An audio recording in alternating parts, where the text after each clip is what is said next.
नमस्कार, आप देख रहे हैं महुआ खबर और मैं हूं आपके साथ सचिन आर राठौर। आप देख रहे हैं हमारा खास प्रोग्राम खास खबर बिहार झारखंड, जिसमें आपको बताएंगे बिहार और झारखंड की अभी तक की कुछ खास खबरें। तो आइए बढ़ते हैं खास खबरों के साथ और शुरू करते हैं। बिहार के बीजेपी प्रदेश कार्यालय में रविवार को प्रधानमंत्री नरेंद्र मोदी के मन की बात कार्यक्रम के 135वें एपिसोड का आयोजन किया गया। इस मौके पर पार्टी के कई वरिष्ठ नेता और कार्यकर्ता भी मौजूद दिखे। अब कार्यक्रम में बीजेपी के राष्ट्रीय प्रवक्ता शहनवाज हुसैन, विधायक नीरज बबलू, स्वर्ण आयोग के अध्यक्ष महाचंद्र सिंह, बीजेपी प्रवक्ता विनोद शर्मा, वरिष्ठ नेता सतीश यादव और साथ ही नीतीश सिंह कचवाहा और हरजीत सिंह सहित बड़ी संख्या में कार्यकर्ताओं ने भाग लिया और प्रधानमंत्री का संबोधन भी सुना। मन की बात कार्यक्रम में प्रसारण के बाद उपस्थित सभी नेताओं ने इसके प्रेरणादायक बताया और नेताओं ने कहा कि प्रधानमंत्री नरेंद्र मोदी हर बार अपने संबोधन में समाज और देश के लिए महत्वपूर्ण संदेश देते हैं। इससे कार्यकर्ताओं में नया जोश और ऊर्जा का संचार होता है। नेताओं ने यह भी कहा कि ये कार्यक्रम जनता और कार्यकर्ताओं को जोड़ने का एक प्रभावी माध्यम है, जिसमें हर बार कुछ नया सीखने को मिलता है। उन्होंने कहा कि उन्हें हर महीने इस बार का कार्यक्रम का बेसब्री से इंतजार रहता है, क्योंकि इसमें देश हित से जुड़े उपयोगी विचार सामने आ जाते हैं और कार्यक्रम का उद्देश्य जनता और संगठन को एकजुट कर सकारात्मक दिशा में आगे बढ़ाना है। की चर्चा की नालंदा विश्वविद्यालय और उन्होंने कहा कि नालंदा विश्वविद्यालय जिस तरह से शास्त्रार्थ हुआ है, ये हमारे लिए गर्व की बात है कि दूसरे देशों से बच्चे हमारे देश आ रहे हैं शास्त्रार्थ में।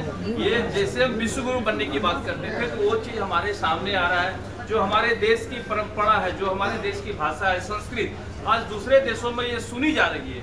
ये हमारे लिए गर्व की बात है। उसे पढ़ा जा रहा है, उसे सीखा जा रहा है, ये हमारे लिए गर्व की बात है। उस पर 397 पे ये सुना गया मन की बात। प्रधानमंत्री जी ने आज मन की बात में पर्यावरण को लेकर, खेल को लेकर और कई विषयों को दिल छूने वाली बात कही है। हम सब जानते हैं कि प्रधानमंत्री पर्यावरण को लेकर, स्वास्थ्य को लेकर बहुत चिंतित रहते हैं। उन्होंने देश के लोगों का बिहार में कथित कोसी बैराज मरम्मत घोटाले को लेकर नेता प्रतिपक्ष तेजस्वी यादव ने राज्य सरकार पर गंभीर आरोप लगा दिए। उन्होंने आरोप लगाया कि इस मामले में पारदर्शिता नहीं बरती जा रही है और कई अहम लोगों को जांच से बचाने की कोशिश की जा रही है। तेजस्वी ने कहा कि जब सरकारी काम ई टेंडरिंग के जरिए होते हैं तो डिजिटल सिस्टम में कथित गड़बड़ी कैसे हो सकती है।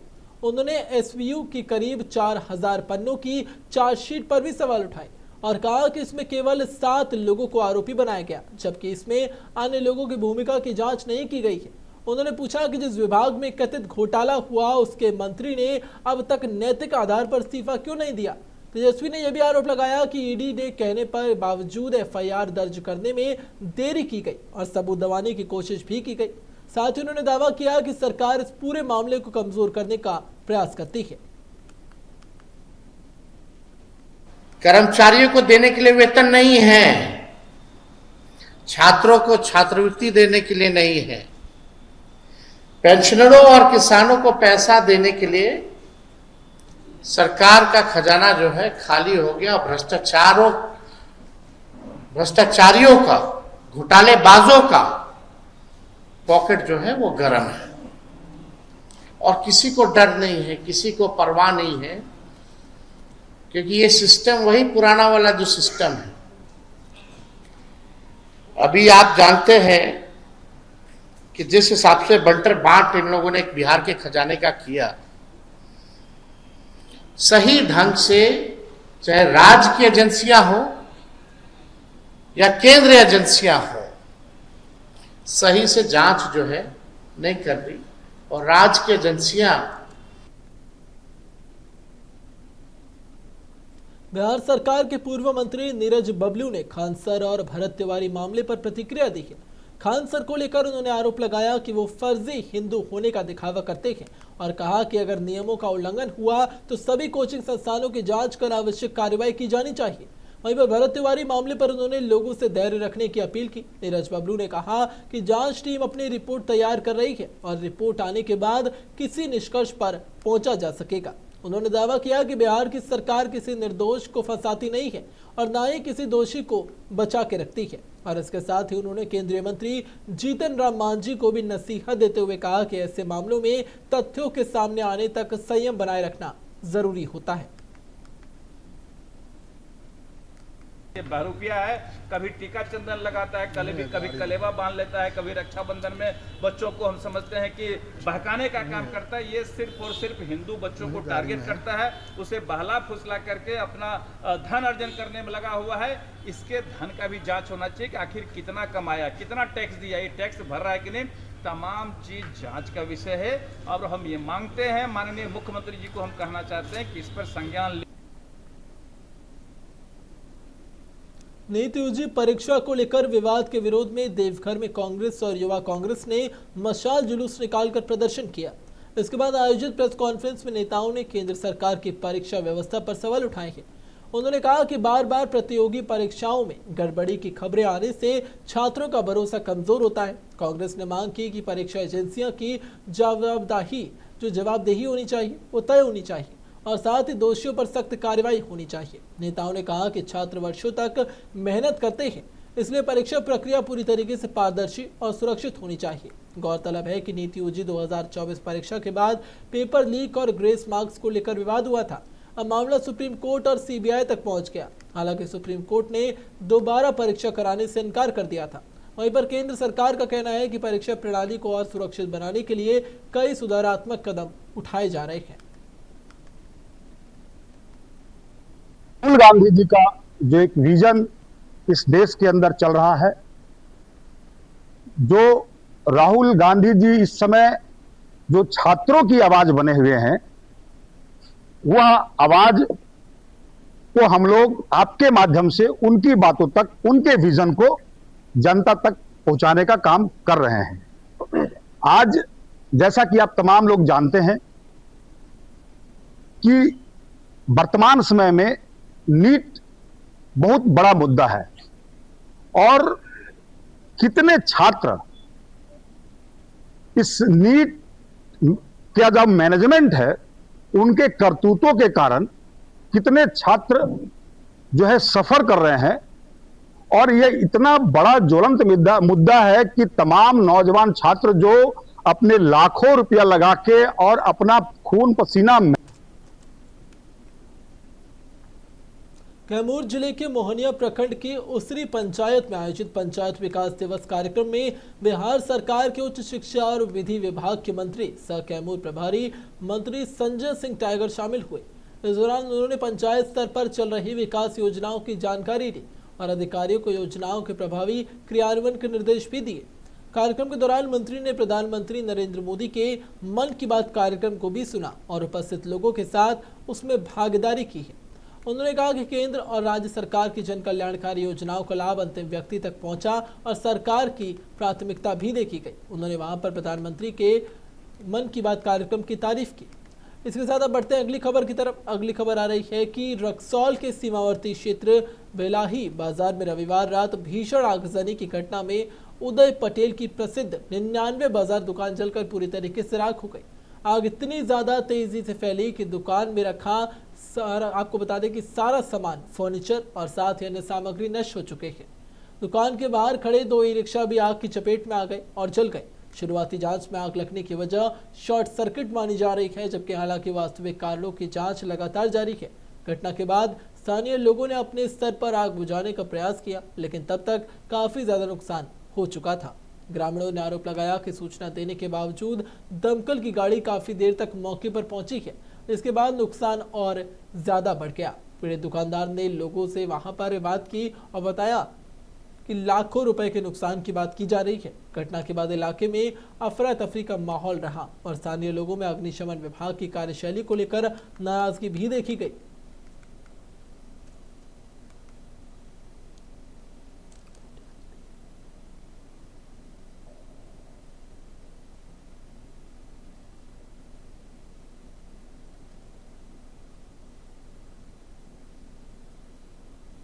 दुकान कब बंद कर गए हुआ? दुकान हुए 8 से 8:15 के करीब। प्रतिदिन जगह बंद करते बंद कर गए। कब जानकारी मिलल रुआ के लागल बा? हमारा 10 बजे के करीब में जानकारी यहाँ से लोग फोन कैलक। फोन कैला। अगला ये कारण का बा रुआ जानकारी में? हमारा जानकारी में शॉर्ट सर्किट होता। सर्किट कितना का सामान मोटा मोटी जल चुकल बा? मोटा मोटी दुकान अपने के 20 से 25 लाख रुपए का। 99 बाजार के दुकान रहा है। 99 बाजार प्लस विनायक हैंडलूम कपड़ा होलसेल। ये जानकारी भइल हो गया अगला लागल बा? ये से फोन आई रहा है। अच्छा, अपने में कपड़ा की दुकान क्लियर नहीं है। कितना है कपड़ा मोटा मोटी नुकसान हो गया? 25-30 लाख का लगभग है। दमकल के सूचना मिल रहा है कितना देर के बाद पहुँचल? दमकल सूचना मिलला के 2.5 घंटा के बाद आई। यदि पहले आई तो कुछ सामान कुछ सामान निकल सकता। आग पर काबू ग्रामीण के ही सहयोग से दमकल ग्रामीण के सहयोग पूरा रहा। अपने को शुभ नाम? ओमकार भारती।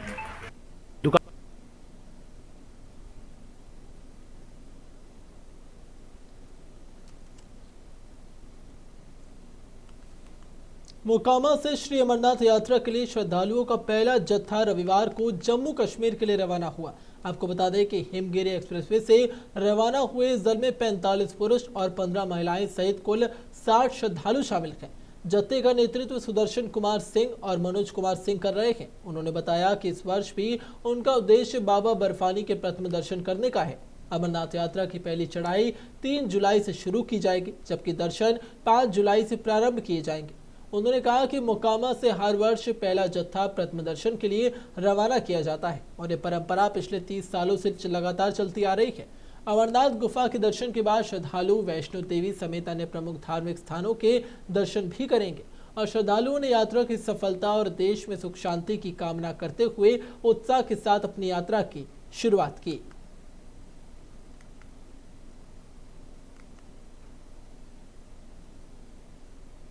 कटिहार के डंडखोरा थाना क्षेत्र में सोती गंगा में आपको बता दें कि माफ कीजिएगा सोती गांव में खूंखार लकड़ बग्घे के हमले से दहशत का माहौल बन गया। जंगली जानवर ने आबादी के बीच घुसकर महिलाओं, बच्चों और पुरुषों समेत कई ग्रामीणों पर ताबड़तोड़ हमला कर दिया। अचानक से हुए हमले से गांव में अफरा तफरी का माहौल बन गया और लोग जान बचाने के लिए इधर उधर भागने लगे। ग्रामीणों ने हिम्मत दिखाते हुए घायलों को लकड़ बग्घे के चंगुल से छुड़ाया और सभी को सामुदायिक स्वास्थ्य केंद्र पहुंचा दिया। प्राथमिक उपचार के बाद गंभीर घायलों को सदर अस्पताल रेफर किया गया और घटना के बाद गांव में भय का माहौल बन गया। लोग बच्चों को घर से बाहर नहीं निकलने दे रहे हैं और शाम होते ही ग्रामीण लाठी और टॉर्च लेकर पहरा देते हैं। सूचना पर पुलिस प्रशासन और वन विभाग की टीम मौके पर पहुंची। वन विभाग ने लोगों से सतर्क रहने की अपील की, जबकि ग्रामीणों ने जंगली जानवर को जल्द पकड़ने की मांग की है। यहाँ से जो हम गए खेत घास काट रहे थे, उसके बाद जो है घास काट के थोड़ा सा काटे थे, उसके बाद हम बैठ के बात कर रहे थे। बात करते करते बस उधर से आया, जो धीरे धीरे आया, उधर से आया, बस एक बैग बस हमको पकड़ लिया।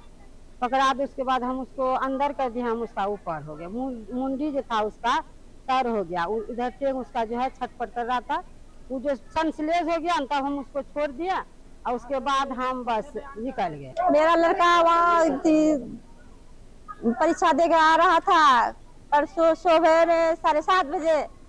केस मेरा घर के आगे में केसवा घाट है ना, उसी के पास में आया और आ रहा था, आगे से पीछे से आया, पैर में हथकन मार दिया और उलट के देखा वो छुपा गया उधर पटवा के खेत में। आपका बेटा का क्या नाम है? शिव कुमार मंडल। आपके बेटे हैं वो? हाँ, मेरा लड़का है, छोटा लड़का। जिले में 5 दिवसीय पल्स पोलियो अभियान का रविवार को मॉडल सदर अस्पताल से शुभारंभ किया गया। जिलाधिकारी समीर सौरभ ने फीता काट कर अभियान की शुरुआत की है। हम बात कर रहे हैं गोपालगंज की। आपको बता दें जिलाधिकारी समीर सौरभ ने फीता काट कर शुरुआत की और साथ ही बच्चों को पोलियो की 2 बूंद दवाई पिलाई। ये अभियान 28 जून से 2 जुलाई तक चलाया जाएगा। स्वास्थ्य विभाग ने जिले के 4,74,531 बच्चों को पोलियो की खुराक पिलाने का लक्ष्य रखा। इसके लिए आपको बता दें 1,134 टीकाकरण दल और 356 पर्यवेक्षक तैनात किए गए हैं, जो घर घर जाकर 5 वर्ष से कम उम्र के बच्चों को दवा पिलाएंगे। अभियान के दौरान वहां पर छूट जाने वाले बच्चों के लिए विशेष टीमें बनाई गई है। जिलाधिकारी ने अभिभावकों से अपील की कि अपने बच्चों को पोलियो की दवा जरूर पिलाएं। उन्होंने कहा कि 2 बूंद जिंदगी की बच्चों को पोलियो जैसी गंभीर बीमारी से बचाने का सबसे प्रभावी उपाय है। 5 दिवसीय प्रोग्राम 4,70,000 से ऊपर डोजेस जो है हम लोग एडमिनिस्टर करेंगे। ये 5 दिन का प्रोग्राम आज से स्टार्ट हो रहा है, 28 होगा, ये 2 जुलाई तक चलेगा। और ये टीम जो हमारी लगभग 1100 टीम है जो अभी घर घर जा करके बच्चों को बस पोलियो की दवा पिलाएगी। और ये आपने को भी पता है 2 बूंद जिंदगी की ये बहुत सबसे महत्वपूर्ण हम लोग का पखवाड़ा चला था, बहुत पहले से चला आ रहा है। और सभी जो बच्चे हैं, जो 5 साल से नीचे के बच्चे हैं, उनके माता पिता से अनुरोध है इस पर बढ़ चढ़ कर हिस्सा लें और आपके यहाँ टीम जाएगी तो अवश्य ये दवा पिलाएं।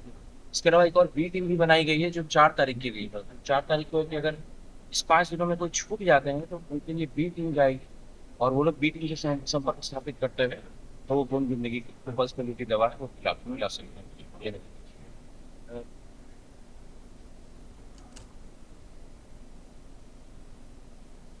जिले के पेलावल थाना क्षेत्र के गड़ोखर पंचायत में ग्रामीण नशे के खिलाफ एकजुट हो गए हैं। रविवार को ग्रामीणों ने जागरूकता अभियान चलाकर लोगों से नशे से दूर रहने की अपील की है। हम बात कर रहे हैं हजारीबाग की। इस दौरान ब्राउन शुगर खरीदने पहुंचे एक युवक को ग्रामीणों ने पकड़ लिया और पुलिस के हवाले कर दिया। स्थानीय लोगों का कहना है कि क्षेत्र में नशे का कारोबार बढ़ने से कई परिवार प्रभावित हुए और युवा इसकी गिरफ्त में आ चुके हैं। ग्रामीणों ने वहां पर निर्णय लिया कि जो भी व्यक्ति नशे का कारोबार करता या नशे का सेवन करता दिखाई देगा उसकी सूचना तुरंत पुलिस को दे दी जाएगी। सरपंच और ग्रामीणों ने कहा कि अभियान आगे भी लगातार जारी रहेगा। उनका उद्देश्य गांव और आसपास के क्षेत्र को नशा मुक्त बनाना और युवाओं को इसकी बुरी लत से बचाना है। ऐसा है कि हम ग्राम गदोखर पंचायत समिति है, यहाँ ब्राउन का बहुत जोर से प्रचलन होते जा रहा था, जिसके चलते हम सभी ग्रामीणों ने मिलके एक अभियान चलाए, जिसमें अभियान में 2 लड़का हम लोग पकड़े हैं ब्राउन के साथ। और बेचने वाला बता रहा है कि सज्जू नाम करके कोई है जो माल उसको दिया है। हमने पुलिस को अभी फ़ोन करके उनके हवाले कर दिए हैं और ये अभियान अभी से हम लोग का चालू रहेगा। जब भी अगर किसी इस तरह का मैटर होगा तो इस पर हम लोग कड़ा एक्शन लेने के लिए तैयार हैं और पेलावल थाना को हम लोग सपूत कर चुके दोनों को।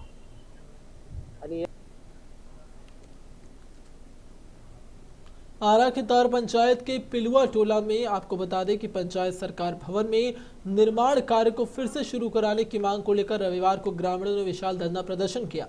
इस प्रदर्शन में बड़ी संख्या में महिलाएं, पुरुष, युवा, छात्र और बच्चों ने भाग लिया। ग्रामीणों का कहना है कि 3 वर्ष पूर्व जिला प्रशासन द्वारा स्थल का चयन किया गया था और सभी विभागीय प्रक्रियाएं पूरी होने के बाद निर्माण कार्य शुरू भी हो चुका था, लेकिन अब अचानक से काम रोक दिया गया। इससे ग्रामीणों में गहरा आक्रोश देखा गया। पूर्व विधायक भाई दिनेश ने धरने को संबोधित करते हुए कहा कि अगर स्थल चयन में कोई विवाद था तो उसे पहले ही सुलझाया जाना चाहिए था, लेकिन उन्होंने सवाल उठाया कि निर्माण शुरू होने के बाद उसे रोकने का कारण स्पष्ट नहीं किया गया। ग्रामीणों ने प्रशासन को चेतावनी दी कि अगर जल्द निर्माण कार्य शुरू नहीं किया गया तो आंदोलन को और तेज कर दिया जाएगा। पहले वहां पर पहले चरण में, उसके बाद अनुमंडल पदाधिकारी कार्यालय और फिर जिला पदाधिकारी कार्यालय तक आंदोलन ले जाने की योजना बनाई गई। धरना में लोगों ने वहां पर आर्थिक सहयोग भी जुटाया और कहा कि वो अपने अधिकार और सम्मान की रक्षा के लिए एकजुट है। ग्रामीणों ने प्रशासन से तत्काल कार्रवाई की मांग की है।